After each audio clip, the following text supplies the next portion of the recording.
Yamaha Aerox 155 S version, metallic white color. Gaano nga ba kaganda ang scooter na ito? Yan ang ating aalamin ngayon. Tara!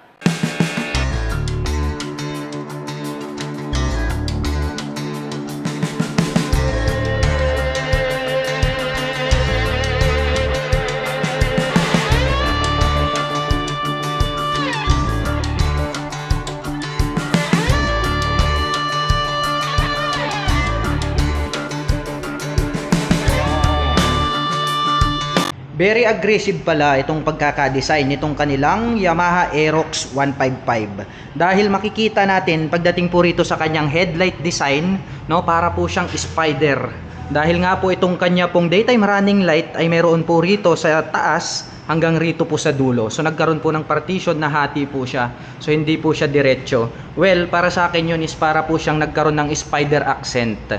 At napaka sharp din nung edges nitong kanyang headlight. At nagkaroon po siya rito ng partition sa gitna.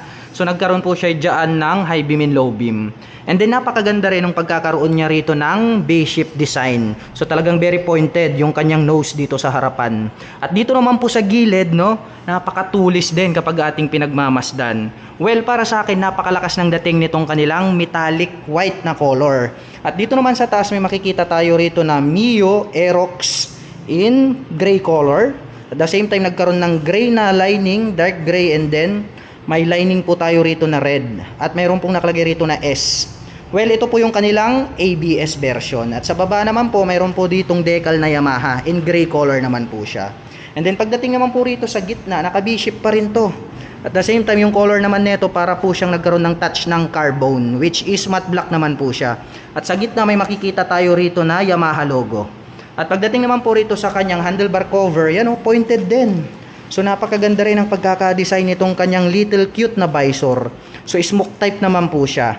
And then matte black naman po itong kanyang cover. At may nakikita naman po tayo rito na blue core, which is ang kagandahan naman ng pagkakadesign ng kanyang engine, which is naka blue core na po siya. Nakakapagbigay po siya ng more power, less fuel, at the same time lesser emission. Well, mapunta naman tayo rito sa gilid. Titignan naman natin itong kanyang side cover. Well, napakaganda, no? Napakamaskulado nitong pairings na to. At the same time, makikita natin, no, nagkaroon pa ng palikpik rito na additional. So, nakahiwalay po siya. So, dito makikita natin, nagkaroon po siya ng cutaway design, and then nagkaroon po siya ng palikpik dito sa dulo. At may makikita po tayo rito na nakalagay na 155. Well, nagkaroon po yan ng slide na hati, and then red color naman po itong kalahati. At sa baba may makikita tayo rito na BBA, at dito naman po sa gitna may makikita tayo rito na Yamaha logo. So trademark for possess, for ownership nandirito sa gilid. At nandirito naman po sa ibaba nakaposisyon itong kanyang turn signal sa yan. So dito sa kabila ganun din. So kitang kita naman yan, very visible yan pagdating ng gabi. Papunta naman tayo rito sa kanyang front fender.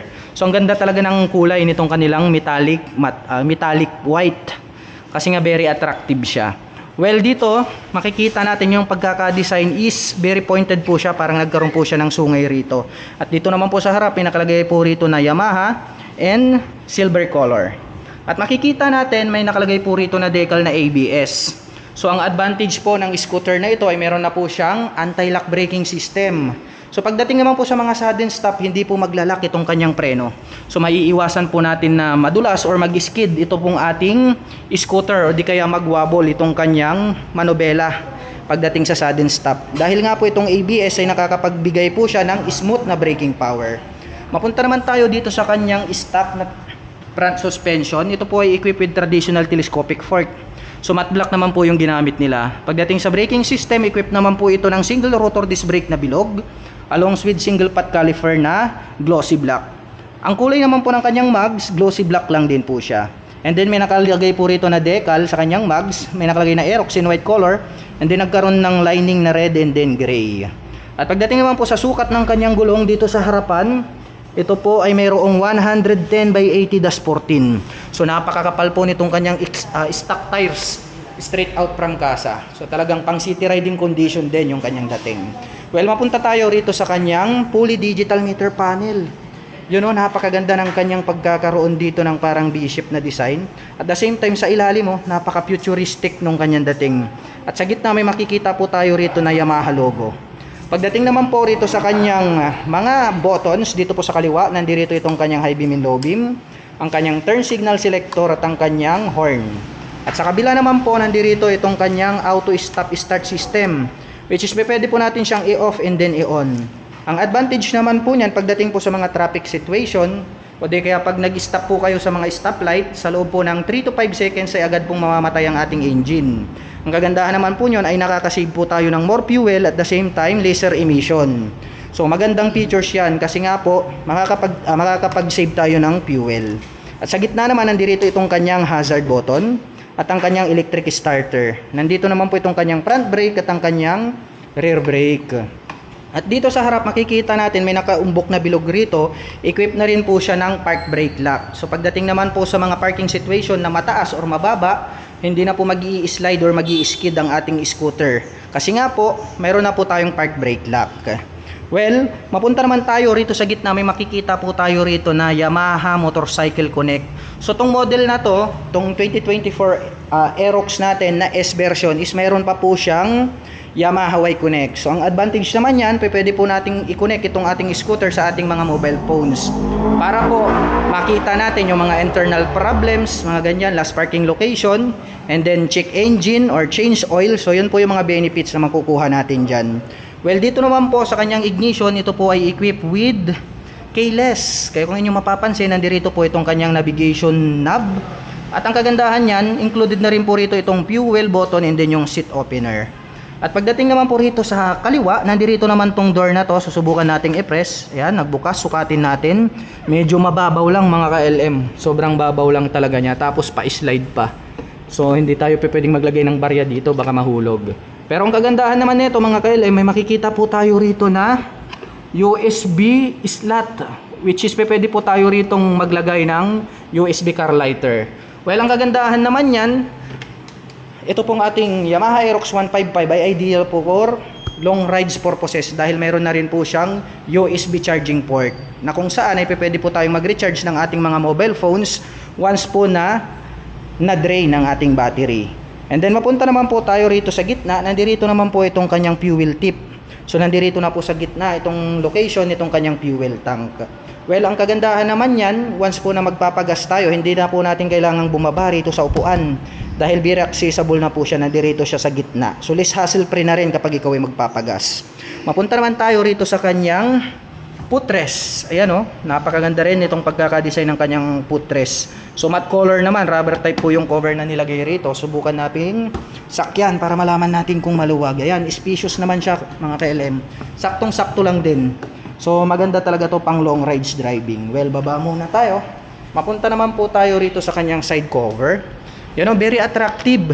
Agaw pansin pala itong kanyang silver color dito. At the same time, X po yung pagkakadesign. Ayan o, X po yan. And then nakalagay naman po dito Mio Aerox in white color na hati. Yung O tsaka X naging red. And then may nakalagay po rito na S, which is ABS nga po itong version na to. At dito naman po sa taas may nakita po tayo rito na added decals, which is lining na gray, dark gray, white, and then dark gray ulit. Well, pagdating naman po rito sa gitna, nandirito naman itong kanyang footrest para naman po sa ating backrider. So aluminum naman po yung ginamit nila, not fadable yung color. Sa ibaba naman po, nandirito naman po itong kanyang side stand. At ang kagandahan po ng ating Mio Aerox 155 ay equipped na rin po siya ng side stand engine cut-off switch. So once po na naka-engage yung kanyang side stand, ay hindi na po aandar ang ating scooter. So sa ganung paraan ay maiwasan po nating madisgrasya dulot po nitong side stand. At nandito naman po itong kanyang center stand.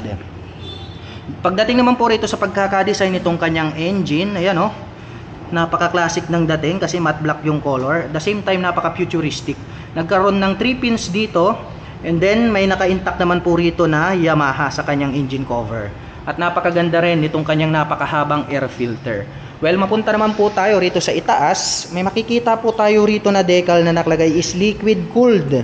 So meaning to say, ito pong ating Yamaha Aerox 155 ay ideal po siya pong long rides purposes. Dahil nga po liquid cooling system na po siya. So pwede po natin siyang ibabad maghapon magdamag sa biyahe. Dahil nga po naka liquid cooling system ang ating Yamaha Aerox 155S version. Well, dito naman po sa taas makikita natin na nagkaroon po siya rito ng Yamaha logo in silver color. At pagdating naman po rito sa kanyang tail light, ayan oh, parang nagkaroon ng sungay rito. Pero napakaliit niya mga ka-LM. Talagang maliit lang siya. So talagang unique din yung pagkaka-design. And then nandito naman po itong kanyang turn signals. Ayan o, naka-emboss and then naka-pop up rito na ang lalaki. So bulb type naman po yung kanyang ginagamit. At itong naka-emboss tong part na to mga kailan, pag ating sinilip, mayroon na rin po siyang plate light. So maganda yan. At ito na rin pong napakalapad na kanyang front fender. Nandito po itong kanyang plate holder. At may added visibility sa gabi dahil may light reflector dito sa dulo. At pagdating naman po rito sa kanyang suspension dito sa likod ay equipped po ng dual shock absorber. So dalawa po yan. So very reliable, nakakapagbigay po yan ng balance na bouncing performance. So glossy black naman po yung ginamit nilang coil spring. Pagdating naman po sa likod sa kanyang braking system, ito po ay equipped with mechanical drilling trailing or yung tinatawag po nila na drum brake. At pagdating naman po sa mga sukat ng gulong rito sa likod ay meron po itong 140/70-14. Napakakapal nitong kanyang gulong dito sa likuran. So nakakapagbigay naman po yan ng added stability kapag makapal yung inyong gulong sa harap at likod.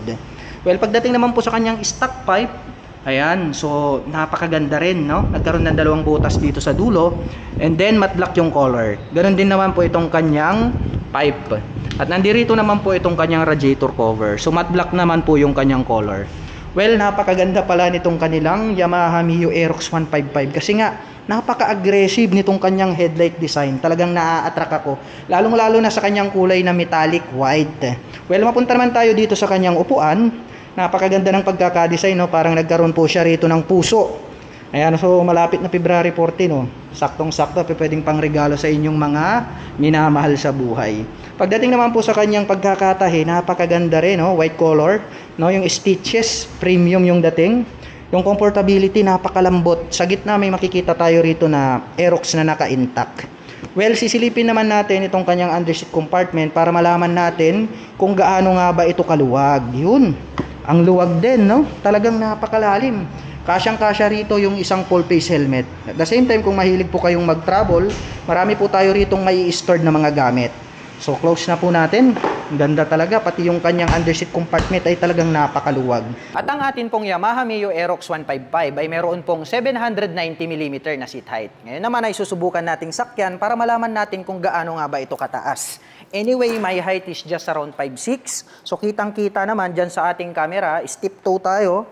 Konting-konti lang naman, halos maglapat na po yung ating foot below the ground. So talagang masasabi natin na very comfortable po ito para sa mga 5'6" in height kagaya ko.